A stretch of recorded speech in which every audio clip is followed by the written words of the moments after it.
Welcome to the 7th episode of the Atlas Society Asks. Today we are joined by a dear friend, Steve Moore. And hey, Steve. Hi, Jennifer. Before I even begin to introduce Steve, I wanted to remind everyone that is joining us on Zoom that you can ask Steve questions by clicking on the Q&A icon in the menu at the bottom of the screen. And then for all of those of you who are joining us on Facebook, just type in your questions for Steve right into the comment stream there, and we will get to as many of them as we can. Steve is one of the greatest living economists in America. Steve and I met a little over 25 years ago when Steve was a senior economist at the National Committee for Economic Growth and Tax Reform. I was the senior writer. And Steve was a member of the Wall Street Journal editorial board, has written extensively about economics and public policy. And he is the author of, oh gosh, Steve, I've lost count, maybe a dozen. How many books? Probably 5 or 6. Not a 5 dozen. or 6? Yeah. Well, and he's also co-authored many of those with Art Laffer. He co-founded with Art Laffer and with Phil Turpin and John Fund and Steve Forbes, the Committee to Unleash Prosperity. They put out every day the hotline, which is a lifeline for all of us here at the Atlas Society. So we'll also provide a link for you guys to sign up. I highly recommend it. And he is also a quite a vocal fan of Ayn Rand, and we'll get to that later in the interview. Steve, welcome again. Thanks for joining us. Jennifer, great to be with you. Thanks for the nice introduction. Good to see you. So first of all, most importantly, just tell us a little bit. I know you actually were traveling a little bit, which is a good sign. Tell us a little bit of your experience over the past few months in the quarantine, what you've been up to and what you're doing with the family. Well, first of all, I think that the shutdown of our economy will go down in history as one of our greatest mistakes as a nation. It has cost, in the end, it'll have cost millions of businesses their lives. There's millions that will be bankrupt now as a result of this. We have tens of millions of workers who've lost their jobs. We've had unbelievable amounts of emotional and health damage to the American people through isolation and depression and alcohol abuse. I believe that the riots that have happened over the last 3 weeks are a direct result of putting, young 18 to 30-year-olds in their homes, locking them up without anything to do, without jobs to go to. So never, never again should we do this. For me personally, it hasn't really changed my lifestyle too much, except that I don't travel. I mean, I used to be on the road a couple of days a week. I've been working kind of out of my home for the most part, just like a lot of Americans now. And I've actually kind of found it to be somewhat productive. I feel like I'm getting a lot of work done. I don't have to spend an hour traveling to work and an hour traveling back to work every day. And we live right behind a beautiful national park, so we get out every day and exercise. And one of my pieces of advice to people, I'm not a health expert by any means, but getting outside is an extremely healthy thing to do. We made a big mistake in telling parents to keep their kids indoors. That was a really stupid thing to do. And so I'm able to exercise and go biking, and we've been playing a lot of tennis and hiking and things of that nature. So for me, it's actually not been too bad of an experience. I'll say this though, I'm getting a little stir crazy now. It's time to get back to normalcy and to the normal commerce of our great American economy. Well, I hear you on that, and I have been fortunate enough to be staying in touch with you almost weekly on our happy hours that we're doing, just for friends, and then also I guess I'll be seeing you in like less than 3 weeks at Freedom Fest. So I'm coming to your dinner. You are coming to That's on the 13th. So That's the Monday. yeah, the Monday, because I know you're like you got to go from there I to. arrive on Monday, so I shall be there. That's always one of the Okay, and highlights of Freedom Fest is the Atlas Society dinner, and you always have such amazing, interesting people. It's always fun. well, I will also throw in a ride to the dinner in the Jagny Transcontinental because I'll be mobile. So speaking of Jagny and speaking of Ayn Rand, Steve, who's a syndicated columnist, by the way, has written a couple of hugely influential op-eds referencing Ayn Rand, including one recently entitled Atlas is Shrugging, as well as, Steve, your enormously influential Wall Street Journal op-ed back in 2009, I think, Atlas Shrugged from Fiction to Fact in 52 Years. Tell us a little bit about those articles and what the literature of Ayn Rand means to you, how you can see it playing out. Well, I'll tell you a story about that article you mentioned, which was now 11 years ago. I think out of all the articles I've written in my life, and I've written probably 1,000 articles, that might have been the most popular article I ever wrote. And I was at the Wall Street Journal at the time, and this was when we were doing things like massive increases in welfare benefits and bailing out of the banks and all the failing companies and all of these things that our country had almost never done before, and depending on government to somehow get us out of this crisis. And I wrote a column just saying, this is exactly the kind of society that Ayn Rand had parodied in the book Atlas Shrugged, which was obviously one of my favorites and one of the most influential books I've written. I mean, I've read, and I wrote this. In the last line of it was something about how our friend John, what's his name, who did the movie. Aglioloro, one of our trustees. Right, and he was in the midst of turning it into the movie, and the last line of the piece is, we don't have to turn this into a fictional movie because we're living it right now. And it really resonated with people. It just went viral. It shows I'm not bragging on myself. It just shows that when the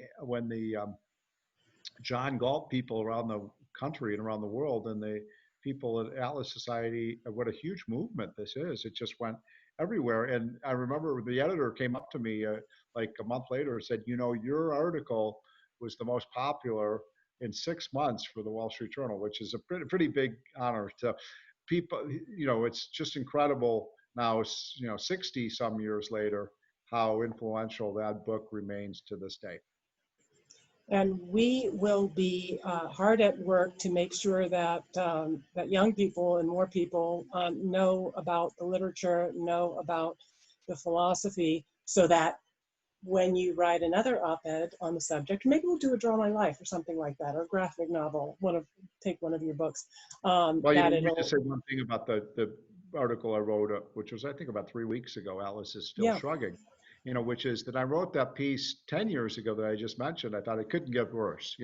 We couldn't do anything this stupid again. And here we have, and as we speak, Jennifer, we're, the reason I was just a couple minutes late for this interview was I was on the phone with a few folks from the White House. We're talking about this. They're talking about this phase 4 deal. We've already had, spent $3 trillion or something like that. Now there's a talk of spending another $1 or $2 or $3 trillion. We're just throwing $1 trillion out like it's candy. And there's this, even some of my Republican friends in the White House believe that somehow just having the government spend money is going to, quote, stimulate the economy. Anyone who's part of the Atlas Society knows that is a mythology. Government doesn't grow the economy, it shrinks the economy. Every dollar that the government spends takes a dollar away from private spending and private investment. And so that still is an idea, though, this Keynesian idea that there's some kind of multiplier effect from government spending is still, that's a virus right there, that idea. Yeah, well, we did a Draw My Life on it, on money and her enemies, and greed truly understood as the desire for the unearned, and envy, the hatred of the good for being good. So yeah, it's I hope Larry and whoever is in the White House, and grateful to you, Steve, to have pioneered, keep the lines of communication open, and so that we don't kind of go down this disastrous route, and also to remember Ayn Rand's immortal words: paid for by whom? It's paid for by someone, and whether it's not paid for by you, it's paid for by other people, it's paid for by your children, by your grandchildren, and that is just simply unethical. That's wrong. It's wrong to sacrifice yourself to others. It's wrong to sacrifice others to yourself. So, but I don't think, Steve, that it's wrong for you to brag, because you have a great many accomplishments, and they inspire me. And one of your most recent, and I think kind of remarkable accomplishments, is what you guys pulled together with the Committee to Unleash Prosperity. I'm just amazed by the content that you guys put out every day. Tell us the backstory to that. Well, it's just a simple story. I remember back in around early March when we were going through the whole coronavirus crisis, and just at the beginning stages, and I thought, oh my gosh, the government doesn't know what they're doing. I mean, anytime, as Arthur Laffer would say, anytime the government politicians make a decision when they're drunk or in a crisis, they always make really bad mistakes. And so I really believe, and I still believe this, Jennifer, that the decisions that we make in the next 2 and 3 and 4 and 5 months, both in terms of the politics of the election, but also in terms of the policy decisions we're making now, will influence this country for a generation or more. That's how big it is that we get this right. As I mentioned, we're talking about trillions of, not billions, folks, not millions of dollars spending, trillions of dollars of spending. We're talking about adding to our national debt by $5 trillion this year. We're talking about Nancy Pelosi has a plan that would provide almost 80% of workers more money for not working than working. I mean, where do you come up with these dingbat ideas? I mean, you have to really not understand the even basic elements of economics to want to put forward that policy, or else you're intentionally sabotaging the economy. And I don't know which one it is, but I do think that we're facing a huge moment of great challenge. Yeah. So we're having a little audio issue there. We're going to take care of it. So yes, and it's something that we must fight against. And I really want everybody to, I'd like to think there are different kinds of people out there. There are people that fight. There are people that do nothing. There are people that oppose you. And then there are people that help the fighters. So I want to thank everybody who is listening and who is fighting, like Steve is fighting, and also all of the people who are helping the fight. We're fighting, and for everyone who's supported the Atlas Society, you're helping the fight too. There is something that you can do. Don't just pass the buck. Steve, I was in your hotline today, actually inspired me to ask this question, which is, I mean, we're so sort of wired to look at the negative. That's sort of the way we evolved. If we weren't kind of highly attuned to threats coming across the horizon, we end up as somebody's lunch and not perpetuating our genes. But that also can kind of warp our perspective sometimes, because if we're just looking at the threats and the negative, which is not to say we don't need to look at the negative and guard against it, because like right now, as Steve pointed out, we've got a big challenge. But what are some of the positives that are out there? In the hotline today, you talked about some reforms in terms of like transparency on pricing. What are some of the things that you're seeing that are potentially good that could come out of this? Are you hearing me okay? We are. So I don't know if you've got another cell phone on or something that you might want to turn that off. Like I'm a big tech expert. Okay. Yeah. Problem is I'm hearing an echo.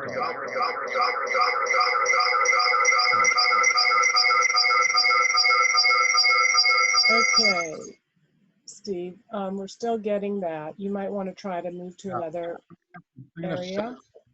I'm going to sign off and call back. Okay, great. Well, meanwhile, everyone, hopefully you can still hear me, and I am going to take a look at some of your questions. Can you hear me now, by the way? Yeah, I can. So maybe that was it. You kind of turned off me? another. Can we see you?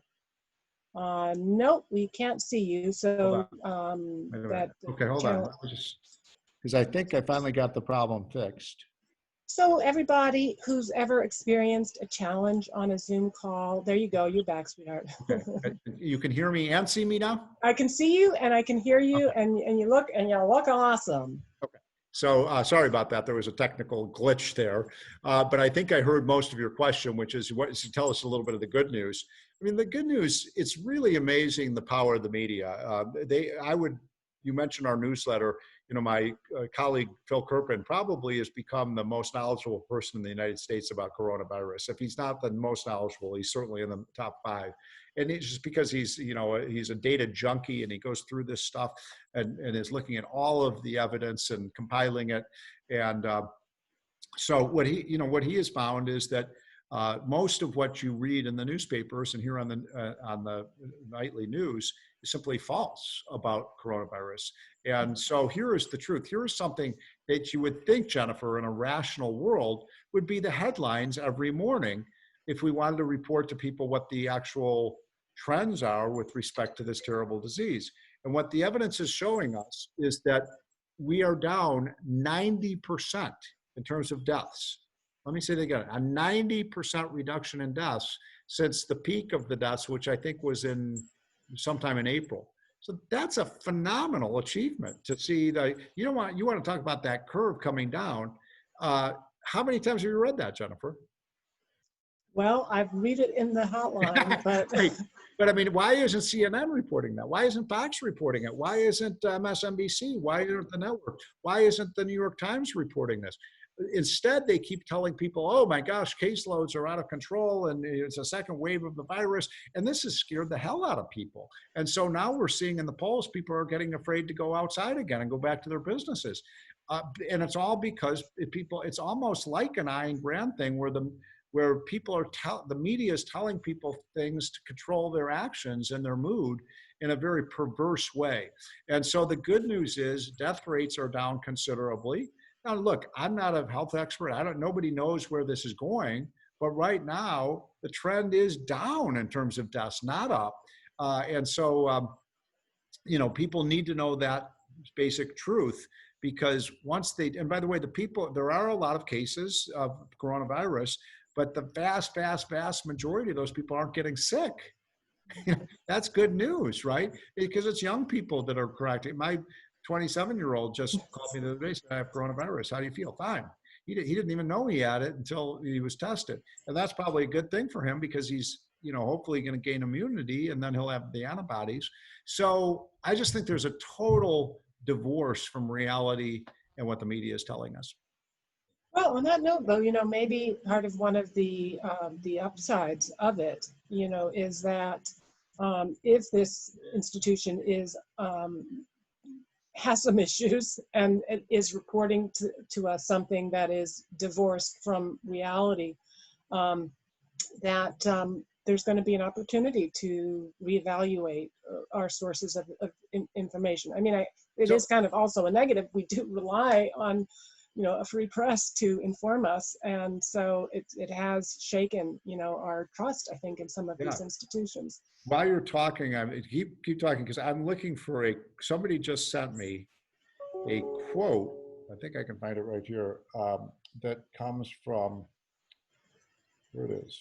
I will keep talking. And one of the good things is that everybody who's on the webinar, you can see that somebody is brilliant. Here it is. Let me read this to you because we have issues as well. Ready? Okay. Go. Maybe you can tell me what this is from, Jennifer. It's not from Ayn Rand, but someone who is of similar mind. And here it is. Every record has been destroyed or falsified. Every book rewritten. Every picture has been repainted. Every statue and street building has been renamed. Every date has been altered, and the process is continuing day to day and minute by minute. History has stopped. Nothing exists except an endless present in which the party is always right. Ooh, yeah, I get chills just even hearing that. Sounds like Zhivago or Solzhenitsyn. You're close. You're close. That's 1984. Oh, Orwell. And by the way, Yeah. this is what we're doing, right? We're renaming everything. We're taking down the statues. We're rewriting history. We're erasing history. This is a very, very dangerous time for our country, what's going on with respect to everyone is a villain. The founding fathers of our country are villains. I think every one of the people on Mount Rushmore, the left despises now. None of us are perfect. Even Ayn Rand was not perfect. No. But the fact is, this rewriting of history and this despising of America, the greatest country on earth. I saw a poll today. We've got a lot of work to do, Jennifer. 60% of young people think America is the most racist country on the planet. Yeah, I think I saw something that you guys put out there in terms of the percentages of college students that are thinking that the police should be defunded. And by the way, I'm not the biggest fan of the police. I've been harassed by the police. I don't want an out of control police. There are really bad police out there who are officious and abusive. And I think a lot of people probably listening to this show have been, I don't think the problem is racism on police forces. I think there's a lot of really horrible police officers out there that arrest people when they shouldn't be arrested and shoot people when they shouldn't be shot. But there are also a lot of great police out there. I mean, by the way, the irony of all this is if the left does take over, God forbid, what is the first thing they're going to want to do is create a police state so they can regulate our every activity. These are the same people who want to get rid of the police. As soon as they take power, they're going to want a massive government police force. Yeah, and the just hypocrisy and the disconnect between the people that the left is supposing to champion, who will be harmed most by a vacuum of protection, which is not to say abuses don't need to be reformed, but I mean, you got to get real at some point, and all of us need to not be intimidated and need to find courage and need to speak up, or if you can't do it, if you're not in a position to do it, then support the people that are cuckoo, like Steve and me, that are willing to do it for you. Oh, Larry Borland. Okay, thank you, George Orwell. You got it. I should have been looking at that feed. Okay, I'm gonna try to get. By the way, I knew that your people would know the answer to that one. I knew they would know that was from 1984, and so it's just, that's one of the most chilling books I've ever read. And when I read that passage, I was like, oh my God, that is what is happening in America in circa 2020. Well, that's why I love all of our Atlas Society peeps, because even when I don't have it off the top of my head, they're backing me up. Okay, so we have some other interesting questions.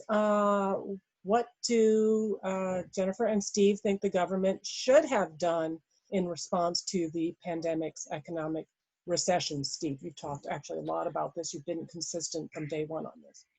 So we knew at the time, we know a lot more about the virus today than we did 120 days ago. But we even knew at the time from what was happening in Ireland, Italy, and Korea, and some of the other countries that had waves of coronavirus before we did. We knew that it was mostly old people who were getting really sick, and old people who were potentially dying from this. And so the first thing we should have done is kept our senior citizens first. I mean, the irony is we spent trillions of dollars trying to keep people safe, and we've shut down our entire economy. We put ourselves in an amazing hole, and yet we didn't do the single most important thing, which was to keep our nursing homes and our seniors and hospitals safe. And so we had high death rates among that group. And then instead of that, we closed down schools and businesses, and we told young people you can't go outside.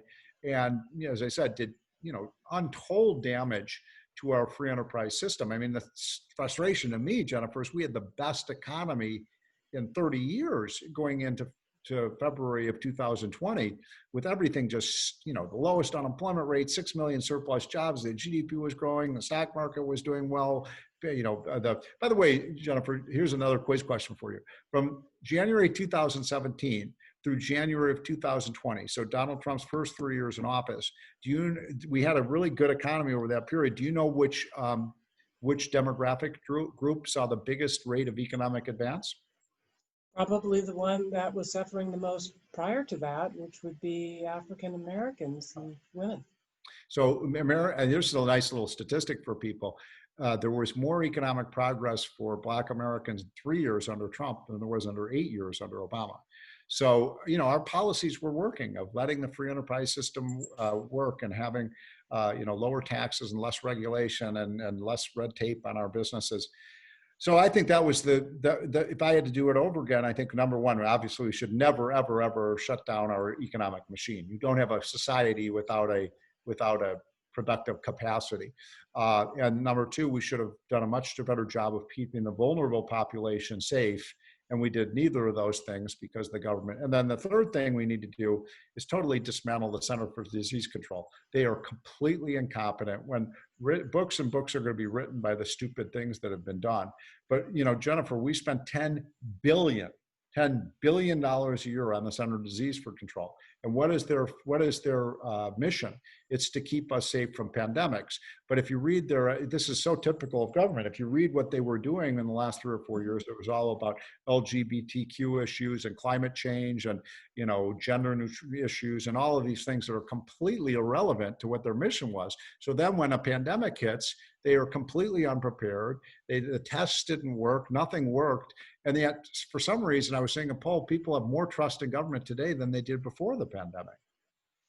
So, Steve, first of all, thank you for sharing on Monday. My name is Frederick Douglass. We saw a big boost in those numbers. By the way, Frederick Douglass is really politically incorrect right now. Did you know that? I mean, you're not supposed to be mentioning, the left does not like Frederick Douglass. Yeah, because he, other than Ayn Rand, and maybe even in some ways more powerfully, because it was prior, was one of the most vocal, resonant, unrelenting opponents of socialism. And I mean, you see people that are just vilifying anyone who's not speaking according to the party line that is, mandated by their skin color. Speaking of which, Steve, not this Thursday, but next Thursday, Larry Elder is joining us on our happy hour. So hopefully you're going to be able to join us there, and I will hound you. And then also, I'll send you as well how busy you are. I'm really grateful for all the advice, the time, your friendship, your loyalty, your ability, your willingness to let me get up in your living room and make a fool out of myself by singing Hanukkah songs. But I am going to send you also tape, folks. We would put that on the Atlas Society website. It was It was a virtuoso performance. It was wonderful. And, okay. Well, if we have one of our Jewish or donors out there who would like they can sponsor a performance. We will do a Hanukkah medley live, and you will have a big laugh because I'm really terrible at singing on key. But anyway, Steve, what I'm going to say is, in terms of the point that you were making about the CDC, my name is coronavirus, which I'm going to get to you guys to share as well. It's exactly the point that we were making, which was that the CDC, what was it doing? And as we know, the choice to do one thing is the choice not to do another thing, right? Yes, exactly. So that when they were deciding that they were getting headlines, Grover has also been great on this, going after vaping, epidemic of vaping, going after epidemic of guns, and so that's what they were doing, right? When they should have been doing the one main thing that they're, I mean, Jennifer, we spend on health care in this country at the government level at least $1 trillion a year. And yet, we have the biggest health crisis in, at least 30 years, and the government is completely unprepared for it. They did not safeguard if there's any, mission of government, and you and I believe in a very small government, should be to protect us against something like this. And they with a $5 trillion budget, they didn't do the one thing that they should be doing. And this is, this is as important as our national defense, is to keep us safe and healthy, and they didn't do it. And so, we really have to wonder where all those dollars are going. And then the CDC was especially sinister, and the people listened to the other thing I think that we've learned from this, Jennifer, is this idea that the experts, listen to the experts, listen to the science. Well, the so-called science from coronavirus was all wrong. It was, this whole shutdown of the economy, I think most of your, your members know this. It was all based on a study that wasn't just false. It wasn't false. It was falsified. It was based on nothing. It was a propaganda tool and by the way, Trump still talks about, we saved 2 million lives. No, we didn't. There was never a time when 2 million people were going to die from this. It was off by a factor of 10 in terms of those false fears. So, this is important because I keep saying that this is all about climate change. As soon as we're done with coronavirus, they're going to shut down the economy again and say, we got to do this to save the planet. There was a piece in the Economist, and you and I are old enough to remember when the Economist was a respectable magazine. Now it's just a left-wing rag. And they talked about how, well, if there's anything good that came out of the shutdown of the world economy, it's that we reduced our carbon emissions. It's like, yeah, we impoverished the whole world, and you're talking about the upside of this? Yeah, just disgraceful. So I would monopolize all of your time, Steve, but we put this on for the people that enjoy our content, that for the people that enjoy these webinars. So, and they are the people that make it possible. So I wanted to get to one of these questions. I'm going to read it verbatim. The regulatory state is not as clearly understood as the welfare state. Can you simplify in truck driver English the sectors where the regulatory state is the most entrenched and harmful? Top 3.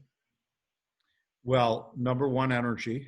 We have the capacity to be the greatest energy producing country in the world, and energy is the master resource. Everything we do, from the dress you're wearing to the microphone I'm talking into, to the computer, to the food we're eating tonight, to the everything we have is derivative of energy. And we have an abundance of energy because of the ingenuity of the American people, and also the fact that God endowed us with these amazing resources, and the government is doing everything it can to take away our energy resources. So that's number one. Number two would be healthcare, which is what we were just talking about. The regulatory apparatus on healthcare is just extremely damaging. And then the third, I would say, is just small business creation. That small businesses, the costs of regulations go down as a percentage of your profits the bigger you get. So this is one of the reasons why big companies tend to favor regulation, because it's a way of keeping the little guy off of their back. And so I'd say small business, energy, and healthcare would be the 3 that are most damaged. And I'm really, think about this on the welfare state.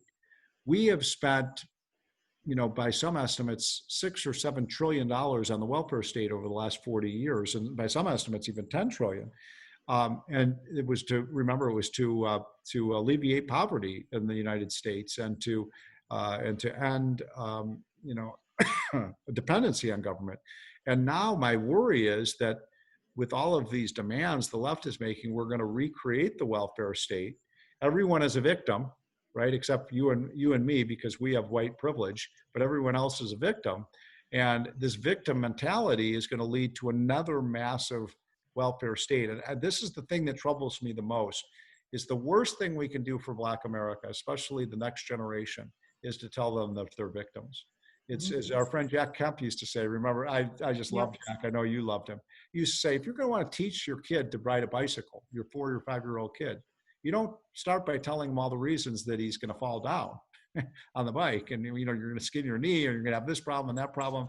You tell them you can do it. You have to tell all these kids, you are facing all these insuperable, obstacles, is exactly the wrong kind of mentality. To tell everyone has handicaps. You know, I wanted to be a professional basketball player, but I'm only 5'10". I mean, I just feel like I'm discriminated against because the guy who's 6'9" is in the league and I'm not. Well, speaking of victimhood, and we have another one of our Draw My Lives. That's one of the things that we do at the Atlas Society. One of the things that our chairman of the board, Jay LaPierre, specifically, because I love just doing the characters. I love doing My Name is Ayn Rand. I love doing My Name is Frederick Douglass. I love doing, My name is Dagny You're Taggart. fantastic. My name Those are is awesome. is Hank Reardon. But Jay in particular, he said he really wanted us to take these concepts, like victimhood and greed, and give them their own drama life. Oh, but speaking of characters, Steve, that's one that just came out this week. Was, I think you'd like it in particular. My Name is Ludwig von Mises. So that one is out, and that is it's on fire. So check it out. But in terms of the vices, like victimhood, which is just absolutely a cancer, and seductive, but it's a cancer. As objectivists, we call out malignant vices like envy, greed, properly understood as the desire for the unearned, resentment, victimhood, and we've got Draw My Lives personalizing those. We do have one on gratitude, and I'm trying to think of how do we even better, I know that's my job to figure out how do we better, weaponize those so that people can think a little bit more on the virtues that we ought to be cultivating. But maybe one way is you can share with us, Steve, like you've accomplished so much, you've been amazingly resilient, in your life and in your career, and hopefully we'll all be resilient as a society and going through what we're enduring right now. But what for you, like if you were to call out the one virtue or character trait that you're most proud of, and I know you don't want to brag, but maybe just as the most important thing that is young people should be cultivating now to survive and thrive in these challenging times. So that's a great question. Actually, I've never been asked that before, so it's a good question. First of all, on gratitude, what a time to mention gratitude when in a week or so we will be celebrating our Independence Day, which I think half America doesn't want to celebrate that because they think we're an evil country. But this is, I am forever grateful that I was, we won the ladder of life, you and I, Jennifer, and being born in this great country. It's flawed, but it is an amazing place, and there's a reason why everyone in the world wants to come here when they immigrate. So gratitude is really an important one. And one of my good friends, by the way, was Bill Buckley. I don't know if you knew Bill at all, Jennifer, but what a great man, incredible, charming, and incredible writer. And he wrote a book about gratitude. And so I'm glad you mentioned that a week before the 4th of July. For young people, I would say right now, because it fits the times, what we need from young people, courage and bravery. Agreed. Courage. And that's why I think it's really important. Even if you believe and you want a future, if you love America, if you believe in our founding ideals and you believe that they should endure, to be willing, it's not a sacrifice. It's not a sacrifice to be brave and to accept the consequences of being called, terrible names or whatever, and having pressure brought, on your organization. It's not do it in a calculated way. Don't be reckless, but do it, and be brave and be courageous, and others will follow in your draft. Others will be inspired. I don't see enough of that in the young people today. I mean, I see these polls again. Maybe I'm coming down coming down too hard on the millennials. But I'm looking at some of the polls of these millennials, and I see it. Just the millennials that I talk to, they place a much higher premium on security and safety than freedom. And I think that's just misguided. Freedom is people have given up their lives, their personal security. Millions of people in our history have given up their lives to secure our freedoms. Don't throw them away. Don't give them away to government, our liberties and freedoms. I mean, you're never going to you're never going to recapture those. It's the natural course of things for government to grow, unless you called it cancer. I think government growth is a cancer as well. I agree. And to me, the antidote is individualism, is to have individual agency. That's the opposite of victimhood. I think as well intentioned as it is to want to feel bad, somebody is suffering and you want to help them and you apologize for something that you haven't done, okay? You apologize for something somebody else has done. Somebody that you didn't even know, or that you didn't have any connection with. What are you accomplishing, right? What actually is the message that you're sending? You're sending, okay, I care, which is a good message to send, because we want to be able to have relationships with people who are benevolent. But you're also just consider that you're also potentially sending a message that the person you're apologizing to is not powerful, does not have it within them to take control of their own situation, to take some individual action, to try to at least, as I say, every bad situation can be made worse, so at least try to not make a bad situation worse. So, yeah, Steve, you want to add to that? Just that, this is an important point. Do you really care about Black Americans? Then, help build better schools, do something positive. How is burning down a building or an immigrant store, and how in the world does that help anyone? I mean, that's just like personally, that's the behavior of an 8-year-old. They need parents to discipline them for that kind of behavior. But we have so many people in our movement that you and I, Jennifer, know personally. A lot of the people who are donors and sponsors of the Atlas Society that have helped build schools and helped and provide all sorts of kind of charitable help to people. But I always say to people, young people, if you really want to help your fellow man, start a business, build a business. And, this is Ayn Rand's message, right? If you start a business and people start buying your things, by definition, you've helped them because it's voluntary. If you have a business, Jennifer and I buy something, an ice cream cone for you from $5, I'm by definition better off, right? I've revealed my preference. So building a business and hiring people and employing people, I think that's one of the great highest callings in life. Yeah, and that's kind of interesting too. We just got a question, how do we concretize, make real the regulatory state for those not directly affected, that kind of can't see it, can't fight it. And that's one of the things that our new Draw My Life, my name is Ludwig von Mises, gets to, is price controls, right? So if you are controlling, what people can buy and what they can spend, you're masking the ability of people to earn a living. What would you say, Steve? Well, I think there's one of my favorite articles all time of the Wall Street Journal editorial page. I know all of your viewers are Wall Street Journal editorial page aficionados. Was maybe 25 years ago or so, and it was from George McGovern, of all people. George McGovern, who ran for president as a pretty liberal candidate back then in 1972. And he wrote an article about the fact that after he left politics, he started an inn, I think in Vermont. And he said, I remember that.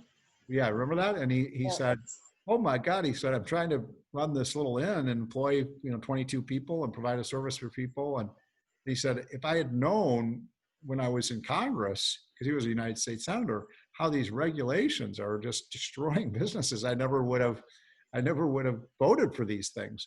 But it took a lot of courage, courage for him to write that piece. He was demonized by the left for writing it. But what it speaks of is that most people in politics have no idea. They've never created anything. And this is one of my pet peeves, by the way. Sorry to go off on this, but no, please. Oh my gosh, evil profits. Oh, evil profits. Well, let's see one of these leftists have a business that makes a profit. It ain't easy, right? It ain't easy to make a profit. I always say, it's not profits aren't evil, losses are evil. Right? When you make a profit, you're actually benefiting your fellow man. If you're making a loss, and by the way, I've started 3 businesses myself. 2 of them failed. One of them was a, pretty decent success. It ain't easy, and there's nothing wrong with failing, but there is something wrong with not trying. Yeah, no, I agree. And I think that's what the people that work here at the Outlet Society, they always say when I'm like, okay, did you make any mistakes today? Like, go out and make some mistakes. And they're like, what? Are you nuts? Yeah. But I want you to, because I can tell you what to do and I will tell you what to do. But if you don't, once you make a mistake and you stretch yourself and you learn, that's really the best. That's the best way to learn. And then to get back to that previous question, just in personal experience, the woman who helped me do my hair today, she is devastated. The salon where she was working is, it's like gone. It's just, so she's trying to, with her masks and her gloves and, her sanitary procedures, trying to go and piece it together by trying to work for a couple of the previous clients. And I said, well, why don't you just go, online and do this? And she's like, oh, it's just the regulations. I tried. There were so many forms I had to fill out, so many permits I had to apply for. I don't want to be a lawbreaker, but I can't do it. It's just, me. So that's an impact right there. Hey, Steve, talk a little bit. We haven't touched on this. Maybe it's not the sexiest topic, but you've talked a lot about payroll tax reform, and that was one of the things that you said would be one of the most important things that we could do right now. I wanted to just maybe have you explain that to our viewers and give us a little bit of update on where you feel that ball is on the field. Well, we have a 20-some million people unemployed today, and this is going to be a tough struggle to get this economy up and running again. It's not an engine you just turn it off and keep it in the garage for 3 months and then turn it back on again. I have to say I'm a little pessimistic right now about the economy. I think we've done real damage to the economic infrastructure of the country, and so it's going to be a slow slog getting this thing go up and running, especially because we keep spending more money. So we're digging ourselves into a deeper hole. We're not stimulating the economy, we're destimulating the economy. And so one of the positive things is let people keep their own money. So a lot of Americans don't even understand that before they get their paycheck, 7.5% is taken right off the top with this payroll tax. And employers then have to pay another 7.5%. So it's 15% of employees' pay from the first dollar they earn is just snatched from them. So why not, if you want to stimulate the economy, just don't take that money away from them. It will have 2 effects. It'll incentivize people to work more because they get more pay, and if they get more pay, they are incentivized to work more because it's the demand curves are downward sloping, right? And so if the cost for the employer, if the cost of hiring a worker is reduced, and it is by lowering the payroll tax, they'll hire more people. And we think that would create, several million jobs. We'd just do it on a temporary basis just to get through this crisis. But it's easy to do. It doesn't discriminate. I don't like these policies that says, we'll give you, your airline industry will give you help. Oil and gas producer, we're going to give you help. Commercial real estate people, you're going to get this, that. No, that just do something that helps everyone. It doesn't pick winners and losers. This is a point that Arthur Laffer makes. And by the way, and also then you get rid of all the costs of complying with the payroll cost because it just doesn't exist anymore. So we like that idea a lot. And let's, once we get the economy back on its feet, then let's go to a flat tax or something like that. Our ideas work. Trump showed you cut taxes, good things happen. You cut regulation, good things happen. You promote America's industries as we've done, good things happen. And again, the people who benefited the most are the people at the bottom. As Laffer likes to say, when you have a bad economy, blacks and minorities are the first people get laid off. And when they also, when you get a good economy, they get hired back and they have more opportunities. So there's no way we can help Black America or Hispanic America or Asians or women or whatever group it is with an economy that's shrinking. And that's what we're going to get if we raise taxes. Art Laffer, you think he might come on the show? You know, I bet he would. You For put you, in I bet words. he would. And, you know, I know he's a big fan of yours. I don't know. I've never actually asked him about Ayn Rand, but let's do that because he is an incredible teacher. He's, you know, it's funny because I'm 60 and Larry Kudlow is 70 and Arthur Laffer is 80. And, you know, we're compadres when I was married. I think I've said this before. I had two best men for my marriage, and that were Art Laffer and Larry Kudlow, and they're both outstanding, you know, people. And so you should get Arthur because he is a national monument. I am, gosh, well, don't call him that. You know, he might be in even more danger than got a war on monuments going on. But I did not know that Art was that old because he looks, you know, and so do you. You look marvelous. My hair is pretty gray. He has darker hair than I do, and he's 20 years younger. By the way, Wow. I have to say this, Jennifer. We have known each other since, when was that Kemp Commission, like in the late 80s or something like that? Yeah, it's counting 25 years. Yeah, so, I mean, you look marvelous.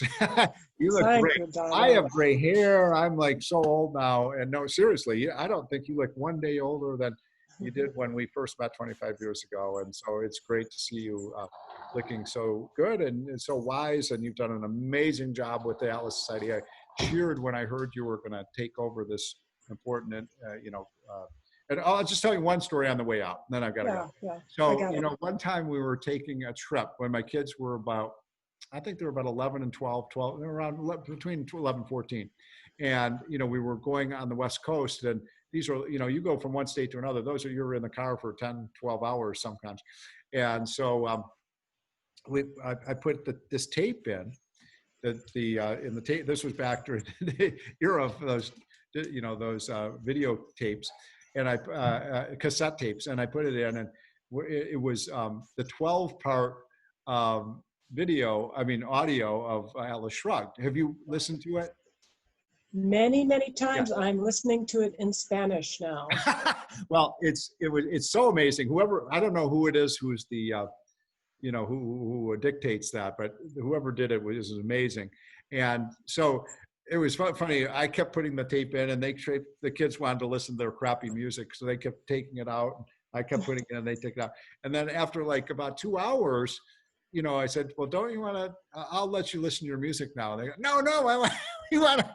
They got so wrapped in this that they wanted to listen to the whole. And it's how long is that thing? Like 12 hours or something like that. And it just made the trip wonderful. And it's great. It's a one hell of a novel. And so it was just really fun. And they still talk about that trip. And we got to listen to that great tape that Ayn Rand, of Ayn Rand's great world-class novel, Atlas Shrugged. Yeah, and the Audible versions are spectacular. So, and there is an abridged version as well. So I highly, highly recommend them if you're looking for a little bit reading. You have that on your, how do you purchase? I'd like to get. Just Amazon, just Atlas Shrugged Audible. It's really great. And I know it's available also in other languages. I've read it in a few. And it's, you know, if you know Atlas Shrugged, you read it, you know, back, you know it like the back of your hand, that or the background of your Zoom, then you might want to brush up on a foreign language by listening to it in another language. So, well, listen, Steve, again, you've been so generous with everything, and with your time, with your life's work. With your friendship, and I just want to encourage everybody to check out the Committee to Unleash Prosperity, to sign up. Boy, you'll thank me for the hotline. And I want to. It's free. It's free. That's the most. It's free. It doesn't cost a penny. Yeah. Oh, well, of course, nothing is free, right? So, you know. That isn't free. Those people aren't doing it for free. They're doing it for very cheaply. So you may want to support them. And Steve, I wanted to also just thank you because I appreciate what you said about what I've done at the Atlas Society, but it would not have been possible were it not, you know, for people like you, the fact that you were just like, what do you need, Jag? I got it. Okay, what do you need? You want me to share it? So that those friendships and the help from the friends along the way, we've done it together. So it's not. I'll say one last thing before I sign off. Um, sometimes like, well, why does this matter now? Because it's times like this, Mhm. these very moments that we need this. And I have to go. So thank Okay. you very much, and All great to right. be with you. Bye. Okay. Bye, everyone. Thank you.